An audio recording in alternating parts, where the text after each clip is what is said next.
Hello అండి అందరికీ.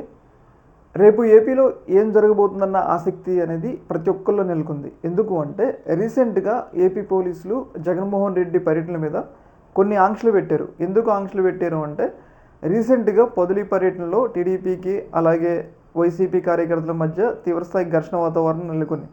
అయితే ఈ సందర్భంగా ఏదైతే పొదిలి పర్యటనలో జగన్మోహన్ రెడ్డి పర్యటన వల్ల ఉద్రిక్త పరిస్థితులు నెలకొన్నాయి కాబట్టి ఈ సాకును చూపి జగన్మోహన్ రెడ్డి పర్యటన మీద ఏపీ ప్రభుత్వం కొన్ని ఆంక్షలు పెట్టింది. ఏంటంటే జగన్మోహన్ రెడ్డి పర్యటనల సందర్భంగా ఎంతమంది జనాభా వస్తారో ముందుగానే చెప్పాలి.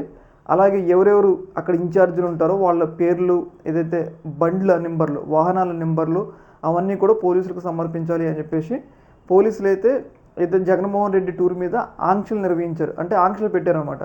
అయితే ఈ సందర్భంగా వైసీపీకి సంబంధించిన కీలకమైన వ్యక్తులు జగన్మోహన్ రెడ్డి యొక్క పర్యటనకి దాదాపు 30,000 మంది వస్తారు అని చెప్పేసి పోలీసులకి ఇన్ఫర్మేషన్ ఇచ్చారు. అయితే 30,000 మంది వస్తే ల్యాండ్ ఆర్డర్ సమస్య వస్తుందని చెప్పేసి పల్నాడు జిల్లా పోలీసులు ఏదైతే జగన్మోహన్ రెడ్డి పర్యటనకి అనుమతి ఇవ్వాల. ఆయన ఏదైతే సత్తెనపల్లి రెంటెన్న గ్రామంలో వైసీపీ కార్యకర్త సూసైడ్ చేసుకుని చనిపోయాడు. అక్కడికి వెళ్తున్నారు.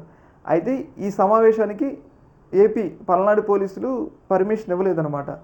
అయితే పోలీసులు పర్మిషన్ ఇచ్చేది ఏంది? ఇది ప్రజాస్వామ్యం. ఒక ప్రతిపక్ష నేతగా నేను ఆ కుటుంబాన్ని పరామర్శించాల్సిన హక్కు నాకుందని చెప్పేసి జగన్మోహన్ రెడ్డి గారు పోలీసుల పర్మిషన్ లేకపోయినా కానీ ఆయన రేపు రెంటల గ్రామానికి వెళ్ళాలి అని చెప్పేసి నిర్ణయం తీసుకోవడం జరిగింది. అంటే రేపు ఏపీలో ఒక రకంగా ఆసక్తి. ఒకవైపు పోలీసులు పర్మిషన్ ఇవ్వలేదు, అయినా కానీ ఆయన వెళ్ళాలని చెప్పేసి నిర్ణయం తీసుకున్నారు. కాబట్టి రేపు ఏం జరుగుతుందన్న ఆసక్తి అనేది అందరిలో నెలకొని ఉందన్నమాట.